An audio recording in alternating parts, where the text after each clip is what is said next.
வணக்கம். முக்கிய செய்திகள். கிராமப்புற பள்ளிகளில் திடீர் விசிட் அடித்த கலெக்டர். பள்ளிக்கு சரியான நேரத்திற்கு வராத ஆசிரியர்கள் மீது நடவடிக்கை எடுக்க உத்தரவு.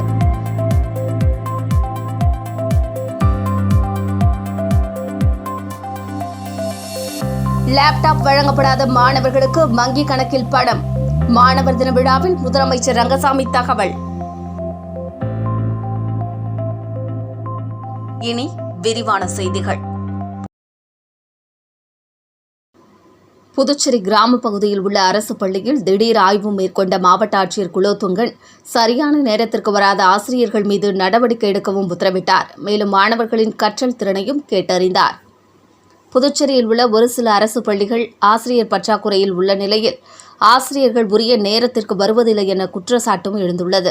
இந்நிலையில் புதுச்சேரியின் கிராம பகுதியான தவளக்குப்பம் பகுதியில் செவ்வாய்க்கிழமை அரசு மேல்நிலைப் பள்ளியில் மாவட்ட ஆட்சியர் திடீர் ஆய்வு மேற்கொண்டார். அப்போது ஆசிரியர்களின் வருகை பதிவேட்டை ஆய்வு செய்தார். தொடர்ந்து வகுப்புகளுக்கு சென்று மாணவர்களுடன் கலந்துரையாடி அவர்களின் கற்றல் திறனை குறித்தும் எதிர்கால லட்சியம் என்னவென்று கேட்டறிந்து பாராட்டியும் ஊக்கப்படுத்தினார். மேலும் நீட் தேர்வுக்கு நன்றாக படித்து தேர்வில் அதிக மதிப்பெண் பெற்று வெற்றி பெற உழைக்க வேண்டுமென்றார். நீட் தேர்வு தொடர்பான பாடங்களை எளிதில் புரிந்து கொண்டு படிப்பதற்கு ஏதுவாக பாடக்குறிப்புகளை தமிழில் கொடுத்தால் நன்றாக இருக்கும் எனவும் மாணவர்கள் கருத்து தெரிவித்தனர். இதனிடையே பள்ளிக்கு சரியான நேரத்திற்கு வராத ஆசிரியர்கள் மீது நடவடிக்கை எடுக்கவும் அவர் உத்தரவிட்டார்.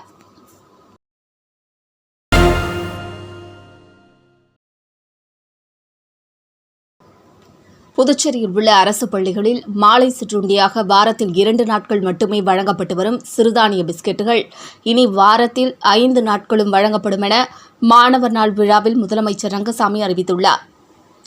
புதுச்சேரி அரசின் பள்ளிக் கல்வித்துறை சார்பில் மாணவர் நாள் கதிர்காமம் அரசு பெண்கள் மேல்நிலைப் பள்ளியில் கொண்டாடப்பட்டது.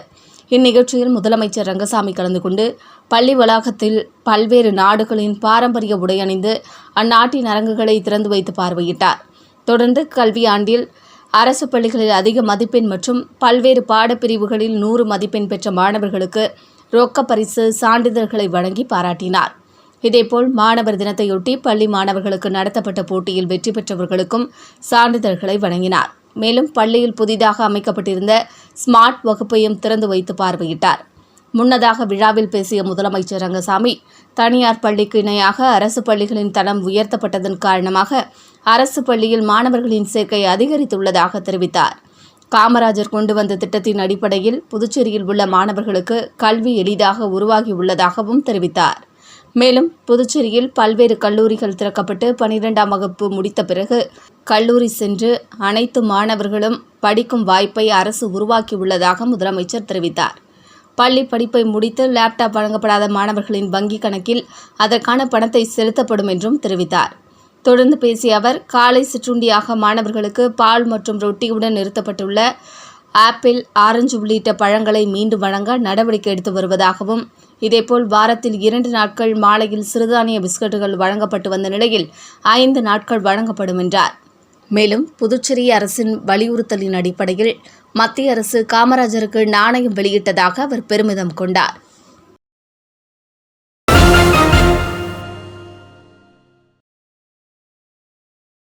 புதுச்சேரி அரசு குடிசை மாற்று வாரியம் மூலம் பிரதம மந்திரி வீடு கட்டும் திட்டத்தின் கீழ் தட்டாஞ்சாவடி மற்றும் இந்திரா நகர் தொகுதியைச் சேர்ந்த பயனாளிகளுக்கு கல்வீடு கட்டுவதற்கான முதல் தவணை தொகையாக ரூபாய் 1,20,000 வீதம் 22 பயனாளர்களுக்கு 26,40,000 ரூபாயும், 3வது தவணையாக 5 பயனாளிகளுக்கு ரூபாய் 4,70,000 நிதியுதவித் தொகை வழங்கும் அரசாணைகளை சட்டமன்றத்தில் முதலமைச்சர் மற்றும் இந்திரா நகர் தொகுதி சட்டமன்ற உறுப்பினர் ஏகேடி ஆறுமுகம் ஆகியோர் வழங்கினர்.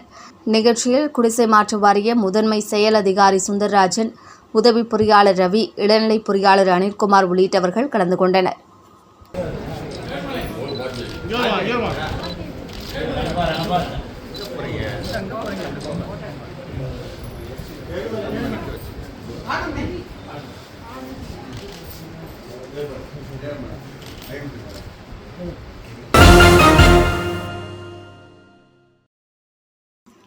புதுச்சேரி தையல் கலைஞர்களுக்கு தனி நல வாரியம் உருவாக்க வேண்டும், பள்ளி சீருடை தையல் கூலியை 2 மடங்காக உயர்த்தி வழங்க வேண்டும் உள்ளிட்ட கோரிக்கைகளை வலியுறுத்தி சட்டமன்றம் அருகே தையல் கலை தொழிலாளர்கள் கண்டன ஆர்ப்பாட்டத்தில் ஈடுபட்டனர். புதுச்சேரியில் உள்ள தையல் கலை தொழிலாளர்கள் பல்வேறு கோரிக்கைகளை அரசு நிறைவேற்ற வலியுறுத்தி சட்டமன்றம் அருகே கண்டன ஆர்ப்பாட்டத்தில் ஈடுபட்டனர். தமிழகம், கேரளா போன்று தையல் கலைஞர் தொழிலாளர்களுக்கு புதுச்சேரியில் தனி நலவாரியம் உருவாக்க வேண்டும். அமைப்பு சாரா நலவாரியத்தை 10 கோடி ரூபாய் நிதி வழங்க வேண்டும். நலிவுற்ற தையல் கலைஞர்களுக்கு மாதம் 5000 ஓய்வூதியம் வழங்க வேண்டும். அரசு பள்ளி மாணவர்களின் சீருடை தையல் கூலியை 2 மடங்காக உயர்த்தி அறிவிக்க வேண்டும் உள்ளிட்ட பல்வேறு கோரிக்கைகளை வலியுறுத்தி ஏராளமான தையல் கலைஞர்கள் கலந்து கொண்டு மாநில அரசுக்கு எதிராக கண்டன ஆர்ப்பாட்டத்தில் ஈடுபட்டனர்.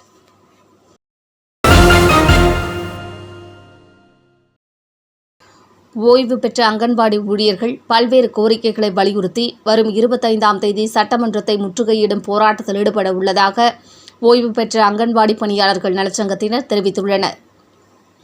இதுகுறித்து செய்தியாளர்களை சந்தித்த அரசு ஊழியர்கள் சம்மேளன பொதுச் செயலாளர் ராதாகிருஷ்ணன், புதுச்சேரியில் ஓய்வு பெற்ற அங்கன்வாடி பணியாளர்களுக்கு சட்டப்படி கிடைக்க வேண்டிய பணிக்கொடை மற்றும் 6வது ஊதியக்குழு பரிந்துரைப்படி அங்கன்வாடி உதவியாளர்களுக்கு வழங்கப்பட வேண்டிய 50% ஊதிய நிலுவை உள்ளிட்ட பல்வேறு கோரிக்கைகளை நிறைவேற்றப்படாமல் உள்ளன. இதுகுறித்து கடந்த 3 ஆண்டுகளுக்கும் மேலாக அரசின் கவனத்திற்கு எடுத்து சென்றும் இதை நிறைவேற்றவில்லை என்று கூறியுள்ளார். இதை கண்டித்து வரும் 25ஆம் தேதி ஓய்வு பெற்ற அங்கன்வாடி நலச்சங்கத்தின் சார்பில் சட்டமன்ற முற்றுகை போராட்டம் நடத்தப்படும் என அவர் தெரிவித்துள்ளார்.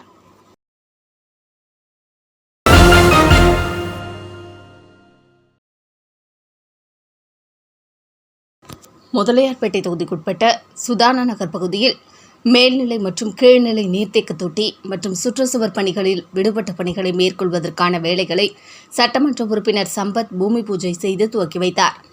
முதலியார்பேட்டை சுதானா நகர் மற்றும் அதை சுற்றியுள்ள பகுதிகளில் குடிநீர் விநியோகத்தை மேம்படுத்த 20 லட்சம் லிட்டர் கொள்ளளவு கொண்ட மேல்நிலை நீர்த்தேக்க தொட்டி மற்றும் 10 லட்சம் லிட்டர் கொள்ளளவு கொண்ட கீழ்நிலை நீர்த்தேக்க தொட்டி சுற்றுச்சுவர் பணிகளில் விடுபட்ட பணிகள் ரூபாய் 77 லட்சம் செலவில் மேற்கொள்ள உள்ளது. இதற்கான பூமி பூஜை விழா நடைபெற்றது. இதில் தொகுதியின் சட்டமன்ற உறுப்பினர் சம்பத் கலந்து கொண்டு பூஜை செய்து பணிகளை துவக்கி வைத்தார். இந்நிகழ்ச்சியில் பொதுப்பணித்துறை தலைமை பொறியாளர் தீனதயாளன், கண்காணிப்பு பொறியாளர் வீரச்செல்வம், பொது சுகாதார கோட்ட செயற் பொறியாளர் உமாபதி, இளநிலை பொறியாளர் தணிகைவேல் மற்றும் ஊர் முக்கிய பிரமுகர்கள் கலந்து கொண்டனர். இப்பணிகள் மூலம் சுதானா நகர் மற்றும் அதன் சுற்றியுள்ள சுமார் 30,000 மக்கள் பயன்பெறுவார்கள்.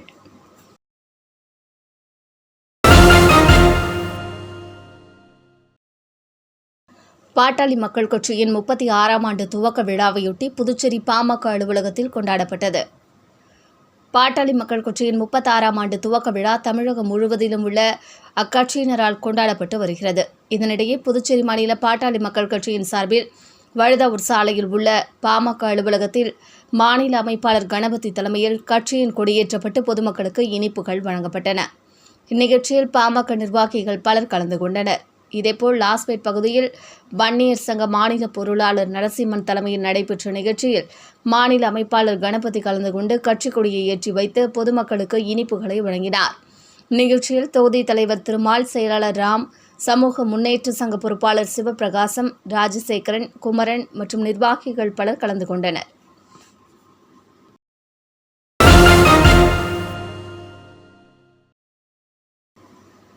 தேசிய ஜனநாயக கூட்டணிக்குள் ஏற்படும் சிறு சிறு சச்சரவுகள் எதிர்க்கட்சி கூட்டணிக்கு சாதகமாக்கிவிடக் கூடாது என அதிமுக தொண்டர்கள் உரிமை மீட்பு குழு மாநில கழக செயலாளர் ஓம் சக்தி சேகர் தெரிவித்துள்ளார்.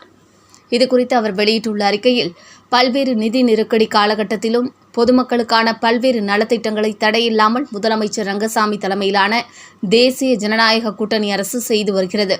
நடந்து முடிந்த பாராளுமன்ற பொதுத் தேர்தலில் பொதுமக்களை தவறான பிரச்சாரத்தின் மூலம் திசை திருப்பி ஏமாற்றி காங்கிரஸ் கட்சி தற்காலிக வெற்றியை பெற்றுள்ளது. இந்த வெற்றி நிரந்தரமானது அல்ல. எதிர்வரும் 2026ஆம் சட்டமன்ற தேர்தலிலும் முதலமைச்சர் ரங்கசாமி தலைமையில் கூட்டணி அரசு மீண்டும் அமையும். மக்கள் நமக்கு வாக்களித்ததன் அவசியத்தை உணர்ந்து பாஜக சட்டமன்ற உறுப்பினர்கள் செயல்பட வேண்டும் என்றும், அதேபோன்று சுயேட்சை சட்டமன்ற உறுப்பினராக வெற்றி பெற்ற ஆட்சிக்கு ஆதரவளிக்கும் உறுப்பினர்களும் தங்களின் கடமைகளை உணர்ந்து செயல்பட வேண்டும் என்று தெரிவித்துள்ளார். பொதுவெளியில் அரசின் குறைகளை சுட்டிக்காட்டுவது மக்களிடம் ஒருவித தவறான கண்ணோட்டத்தை அரசின் மீது ஏற்படுத்தும் என்றும், எனவே தேசிய ஜனநாயக கூட்டணி சட்டமன்ற உறுப்பினர்கள், நிர்வாகிகள் அனைவரும் 2026 சட்டமன்ற தேர்தலிலும் நமது கூட்டணி அரசே மீண்டும் அமைய வேண்டும் என்ற எண்ணத்தில் செயல்பட வேண்டும் என்று கூறியுள்ளார். சிறப்பான முறையில் நடைபெற்று வரும் என்ஆர் ஆட்சியில் சுயேட்சை சட்டமன்ற உறுப்பினர்களால் எந்தவித நன்மையும் தீமையும் கிடையாது என்றும், சுயேட்சை சட்டமன்ற உறுப்பினர்கள் வேண்டுமானால் பாஜக கட்சிக்கு ஆதரவாக செயல்படலாம். ஆனால் பாஜக சட்டமன்ற உறுப்பினர்கள் சுயேட்சை சட்டமன்ற உறுப்பினர்களின் கருத்துக்களை கேட்டு ஆட்சிக்கு பங்கம் விளைவிக்கும் வகையில் செயல்படுவது கூட்டணி தர்மத்திற்கு ஏற்றது இல்லை என்று அவர் குறிப்பிட்டுள்ளார். ஆட்சியில் நிலவும் குறை மற்றும் நிறைகளை எடுத்து சொல்ல பாஜகவுக்கு உரிமை உண்டு என்றும், ஆனால் சுயேட்சை சட்டமன்ற உறுப்பினர்களை வைத்துக்கொண்டு அரசுக்கு அவப்பெயர் ஏற்படும் செயல்களில் ஈடுபடுவது நல்ல கூட்டணிக்கு அழகல்ல என்று அவர் தெரிவித்துள்ளார். 2026 நடைபெறவுள்ள பொதுத் தேர்தலில் மீண்டும் ரங்கசாமி கூட்டணி அமைத்து ஆட்சியை பிடிக்க வேண்டும் என்ற ஒரே சிந்தனையோடு செயல்பட வேண்டுமென்றும், ஏனெனில் கூட்டணிக்குள் ஏற்படும் சிறு சிறு சச்சரவுகள் எதிர்க்கட்சி கூட்டணிக்கு சாதகமாக அமைந்துவிடக் கூடாதென்றும் அவர் தெரிவித்துள்ளார்.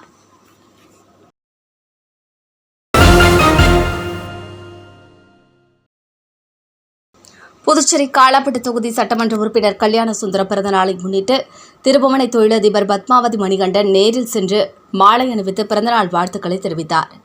புதுச்சேரி முன்னாள் அமைச்சரும் காலாப்பட்டு தொகுதி சட்டமன்ற உறுப்பினருமான கல்யாண சுந்தரம் பிறந்தநாள் அவரது ஆதரவாளர்களால் சிறப்பாக கொண்டாடப்பட்டது. சட்டமன்ற உறுப்பினர் கல்யாண சுந்தரத்திற்கு முதலமைச்சர், அமைச்சர்கள், சட்டமன்ற உறுப்பினர்கள், முன்னாள் அமைச்சர்கள், முன்னாள் சட்டமன்ற உறுப்பினர்கள், பாரதிய ஜனதா கட்சியின் மாநில தலைவர் மற்றும் பல்வேறு கட்சி நிர்வாகிகளும் தொழிலதிபர்களும் நேரில் சென்று சால்வை அணிவித்தும் பூங்கொத்து கொடுத்தும் தங்களது வாழ்த்துக்களை தெரிவித்துக் கொண்டனர். நிகழ்ச்சியில் சட்டமன்ற உறுப்பினர் கல்யாண சுந்தரம் தொகுதி மக்களுக்கு பல்வேறு நலத்திட்ட உதவிகள் மற்றும் அன்னதானம் வழங்கினார். மேலும் திருபுவனை தொகுதியைச் சேர்ந்த சமூக சேவையும் தொழிலதிபருமான பத்மாவதி மணிகண்டன் புதுவை மாநிலம் முழுவதும் கட் அவுட் மற்றும் போஸ்டர் அடித்தும் தனது பிறந்தநாள் வாழ்த்துக்களை தெரிவித்ததுடன் ஆதரவாளர்களுடன் நேரில் சென்று சட்டமன்ற உறுப்பினர் கல்யாண சுந்தரத்திற்கு ஆள் உயர மாலை அணிவித்தும் சால்வை அணிவித்தும் பூங்கொத்து கொடுத்தும் பிறந்தநாள் வாழ்த்துக்களை தெரிவித்தார். இதில் ஏராளமான தொகுதி நிர்வாகிகள், பாஜக நிர்வாகிகள் என அனைவரும் திரளாக கலந்து கொண்டனர்.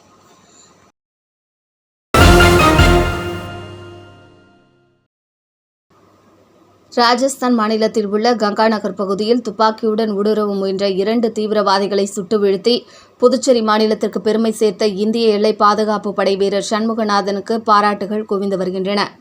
இந்திய எல்லை பாதுகாப்பு படையின் 91 பட்டாலியன் பிரிவில் பணிபுரியும் புதுச்சேரி மாநிலத்தில் உள்ள சோரப்பட்டு கிராமத்தைச் சேர்ந்த சண்முகநாதன் எல்லைக்குள் ஊடுருவ முயன்ற 2 தீவிரவாதிகளை துப்பாக்கியால் சுட்டுக் கொன்றார்.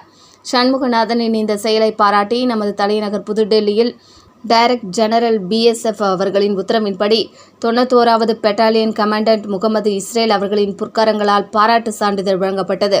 சண்முகநாதனின் நேர்மையான நற்செயலுக்கும் கடுமையான உழைப்பிற்கும் கமெண்டேஷன் கார்டு விருது கிடைத்துள்ளது என்ற செய்தி நமது பாரத தேசத்திற்கும் நமது புதுச்சேரி மாநிலத்திற்கும் பிறந்த மண்ணான சோரப்பட்டு கிராமத்திற்கும் மற்றும் பெற்றெடுத்த தாய் தந்தையர் மற்றும் சகோதர சகோதரிகளுக்கும் பெருமை சேர்த்துள்ளது.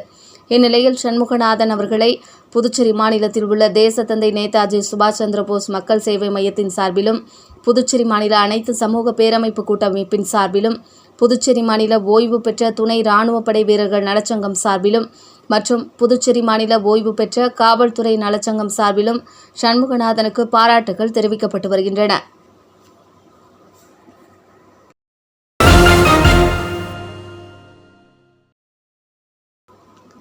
களித்தீர்த்தால்குப்பம் கருணாநிதி அரசு மேல்நிலைப் பள்ளியில் பொதுப்பணித்துறையின் சார்பில் 66.89 லட்சம் ரூபாய் செலவில் புனரமைப்பு மற்றும் மேம்படுத்தும் பணியை சட்டமன்ற உறுப்பினர் அங்காளன் தொடங்கி வைத்தார். புதுச்சேரி அரசு சிறப்பு கூறு நிதியின் மூலம் திருபுவனை தொகுதிக்குட்பட்ட களித்தீர்த்தால்குப்பம் அரசு மேல்நிலைப் பள்ளியில் சேதமடைந்த மிகவும் பழமையான வகுப்பறை கட்டடங்கள் பொதுப்பணித்துறையின் மூலம் ரூபாய் 66 லட்சம் செலவில் புனரமைப்பு மற்றும் மேம்படுத்தும் பணிகள் மேற்கொள்ளப்பட உள்ளன. இதற்கான பூமி பூஜை விழா பள்ளி வளாகத்தில் நடந்தது. இதில் சட்டமன்ற உறுப்பினர் அங்காளன் தலைமையேற்று பூமி பூஜை செய்து பணியை துவக்கி வைத்தார். நிகழ்ச்சியில் பொதுப்பணித்துறை 2ஆம் வட்ட கண்காணிப்பு பொறியாளர் வீரசெல்வம், 2வது கோட்ட சிறப்பு கட்டட கண்காணிப்பு பொறியாளர் சுப்பராயன், உதவி பொறியாளர் விக்டோரியா, இளநிலை பொறியாளர் கருணாகரன், பள்ளி துணை முதல்வர் பாக்கியலட்சுமி, தலைமை ஆசிரியை பிருந்தாவதி, கண்காணிப்பாளர் ராஜேஸ்வரி, உதவியாளர் பூவேந்திரன், UTC பிரேம்குமார், ஒப்பந்ததாரர் முத்து உட்பட சட்டமன்ற உறுப்பினர்களின் ஆதரவாளர்கள் மற்றும் பொதுமக்கள் பலர் கலந்து கொண்டனர்.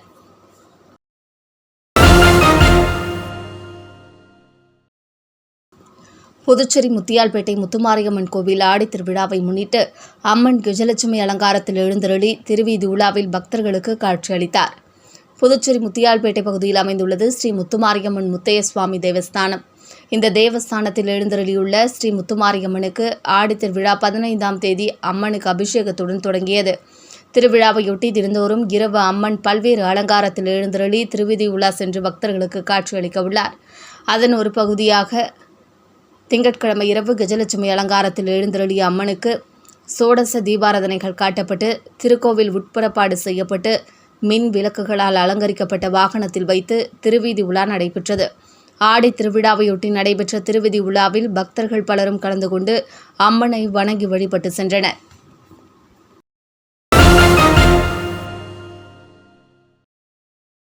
புதுச்சேரி முத்தியால்பேட்டை சோலை நகர் வடக்கு பகுதியில் அமைந்துள்ள ஸ்ரீ பொன்னியம்மன் ஆலயத்திற்கு தேர் அமைக்கும் பணி நடந்து வருகிறது.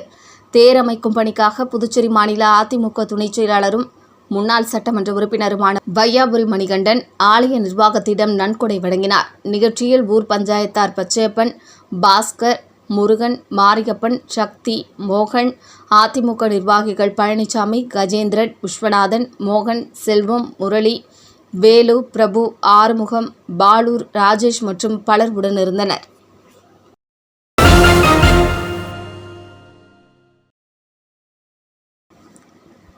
திருபுவனை சட்டமன்ற தொகுதியில் உள்ள புதுச்சேரி அரசு கால்நடை பராமரிப்பு மற்றும் கால்நடை நலத்துறை மூலம் பால் கறவை இயந்திரம் வழங்கும் நிகழ்ச்சியில் சட்டமன்ற உறுப்பினர் அங்காளன் பங்கேற்று பயனாளிகளுக்கு வழங்கினார். திருபுவனை சட்டமன்ற தொகுதியில் புதுச்சேரி அரசு கால்நடை பராமரிப்பு மற்றும் கால்நடை நலத்துறை மூலம் விவசாயிகள் மற்றும் பால் உற்பத்தியாளர்களுக்கு 100% மானியத்தில் பால் கறவை இயந்திரம் வழங்கும் திட்டத்தின் கீழ் 28 பயனாளிகளுக்கு சட்டமன்ற உறுப்பினர் அங்காளன் தலைமையில் மதகடிப்பட்டு கால்நடை மருந்தகத்தில் கால்நடை மருத்துவர்கள் டாக்டர் கதிரேசன், டாக்டர் செங்கேரி முன்னிலையில் வழங்கப்பட்டது. இந்த விழாவில் கால்நடை பராமரிப்புத்துறை ஊழியர்கள் ராஜவேல், பச்சையப்பன், கஜபதி, ரமேஷ் மற்றும் ஊர் பொதுமக்கள், சட்டமன்ற உறுப்பினரின் ஆதரவாளர்கள் உட்பட ஏராளமானோர் கலந்து கொண்டனர்.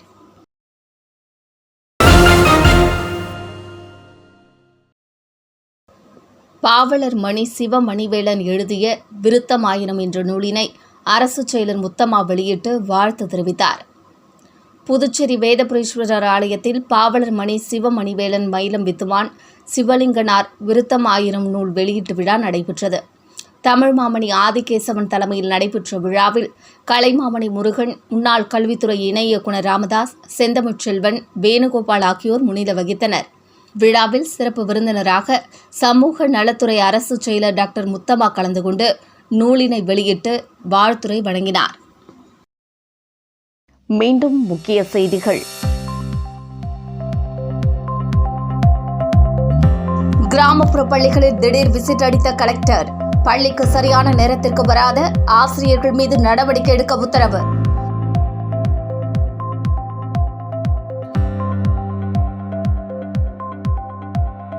லேப்டாப் வழங்கப்படாத மாணவர்களுக்கு வங்கி கணக்கில் பணம். மாணவர் தின விழாவில் முதலமைச்சர் ரங்கசாமி தகவல்.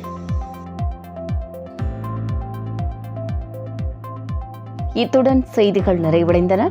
வணக்கம்.